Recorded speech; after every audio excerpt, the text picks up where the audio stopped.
Kamil for joining us today. And today, for those of you who do not know who Kamil is our senior from 2015 batch, and he has worked as a JRF in IIT Delhi and is currently a PhD student in IIT Kanpur. He has also completed his bachelor's from University and has been one of the most well-rounded personalities that I have known in my personal life. So thank you, Kamil, for joining us today. Well, thank you so much for inviting me over here. Although I don't feel I'm eligible much to be here and to introduce myself by yours in front of you. Talking about my journey, it was not that straight. I am presently in. If you can say that I've been through my B.Tech and then M.Tech and then now I am here doing PhD from IIT Kanpur in a technical field, obviously, environmental engineering. But it was more of an undulating experience. I say that while I was doing a B.Tech, I had mood swings. It was all like the different things were going on around. Different things were attracting me. Different periods of time. And there was a time that I was more into entrepreneurship and making my own business, starting my own company. And so while I was in second year, the idea just struck to my mind that I should probably start a company, and within the city, and may proceed with the more of a management career than that of a technical or. In my third year, I started a company with a couple of my friends, and it was mostly based on it was kind of first of its kind. Say it was the first startup from AMU or probably in Aligarh, because there was not a trend, there was not a pattern, nowhere there is a startup that has been established out here. So it was a new experience to start off with, and we had a lot of trouble in expanding, in letting people know, making people understand that what exactly is a startup. And while doing my B.Tech, it was really hard to take these two things together. So yeah, but it all goes well with when people come around, when people meet you, and the same same mindsets sit together, make something well. Everyone has to contribute something to the discussion, and ultimately you come up with something promising. So as a whole, it was a great experience. Although there was a lot of trouble, but still, I'm here to more to talk about my research experience, my how I get it. Okay, so you are probably talking about Identifying the right effective networking. Right, effective networking. That is actually effective people. Right? So first of all, in B.Tech second or third year is very ripe age to have a very professional networking skills.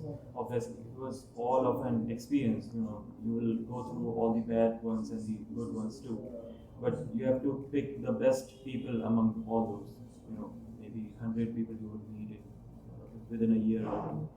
So, what exactly makes you pick a better person is how you present yourself to them.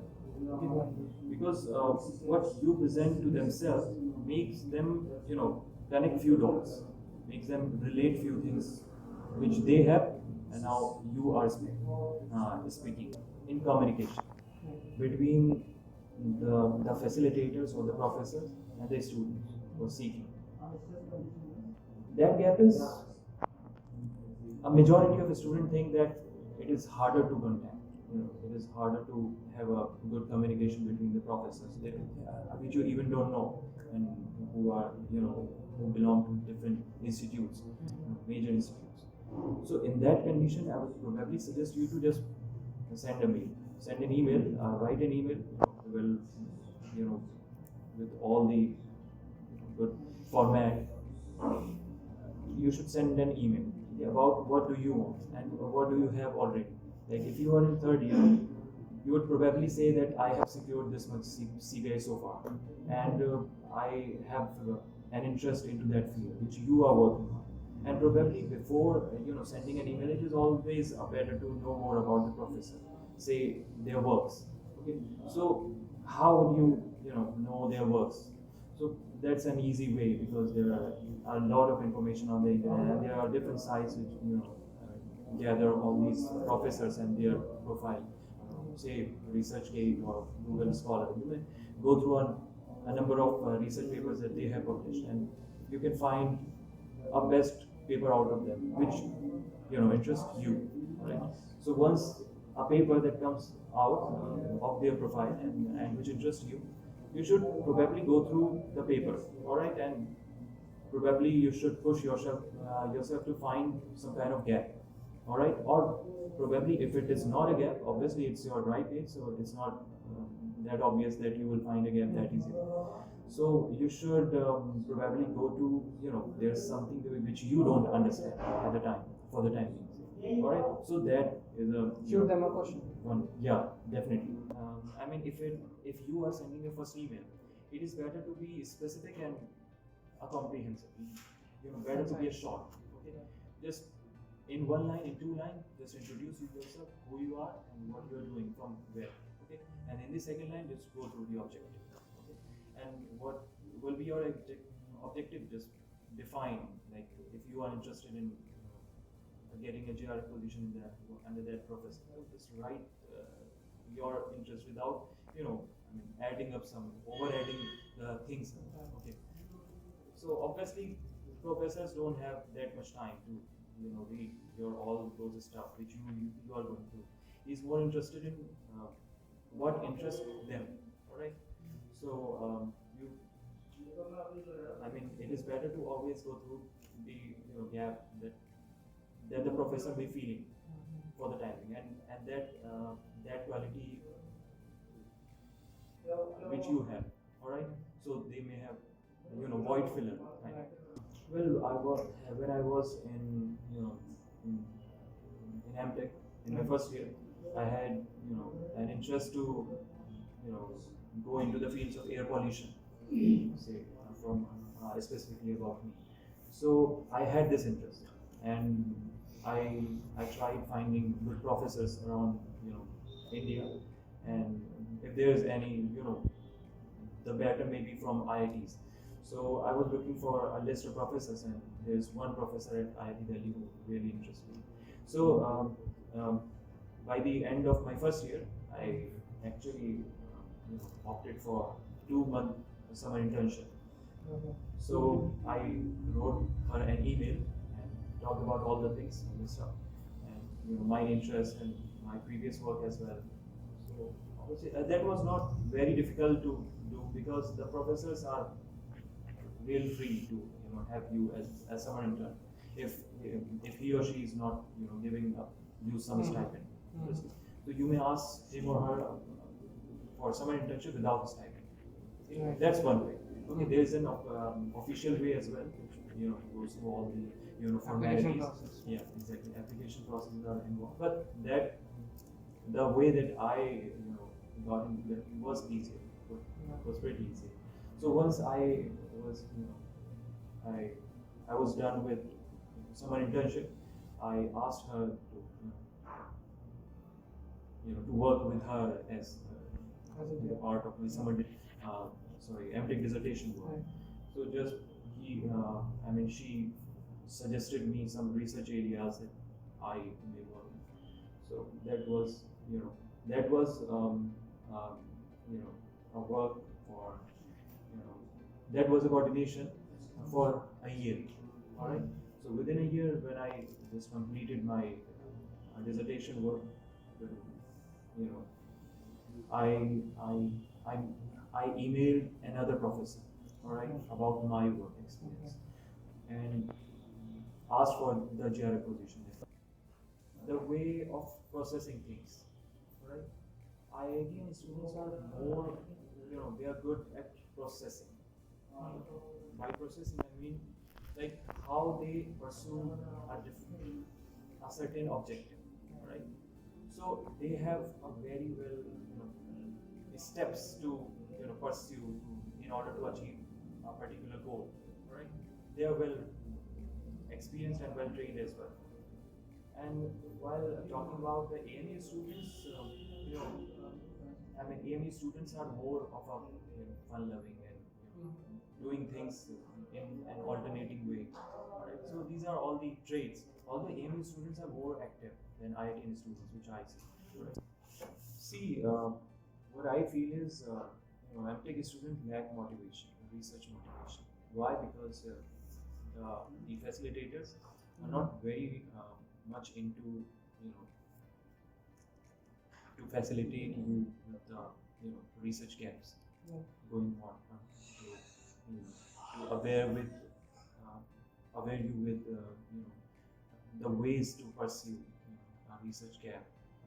If one or two or more students out of those 16 or 20 MTech students come up with something outstanding in the research area, say for original research area, that may influence other students as well. Right? So how would you do that? Say there's an easier way. So see, the professors are very much qualified over here. Right? So all they need is just you to come to them. Right. So make the initiative. Definitely take the initiative and come, go to them and ask them if he can help. All right, that is the first question. If he says yes or no, or there is a third option as well, which he will say that let's see. All right, or probably that they will give you some initial task. Definitely. There was a senior in my high school. He was 1 year senior to me, and his name was Junaid Ahmed. Right? He was not good at academics at all. Okay, he secured very much, closer percentages to the 50 or 60s mostly. Hardly there was a track record of 60%. He gone through all his school life, 10th and 12th, and then ultimately get into BTech from a private college. But suddenly he started thinking that there's something else that he should push himself into, and that was civil services that he chose. And right now he's third rank. He got in third rank in civil services, the last civil services. So there's always a way. All right, you don't need to be good at everything. You don't need to be good at academics in order to pursue something of your interest. These things come with time, but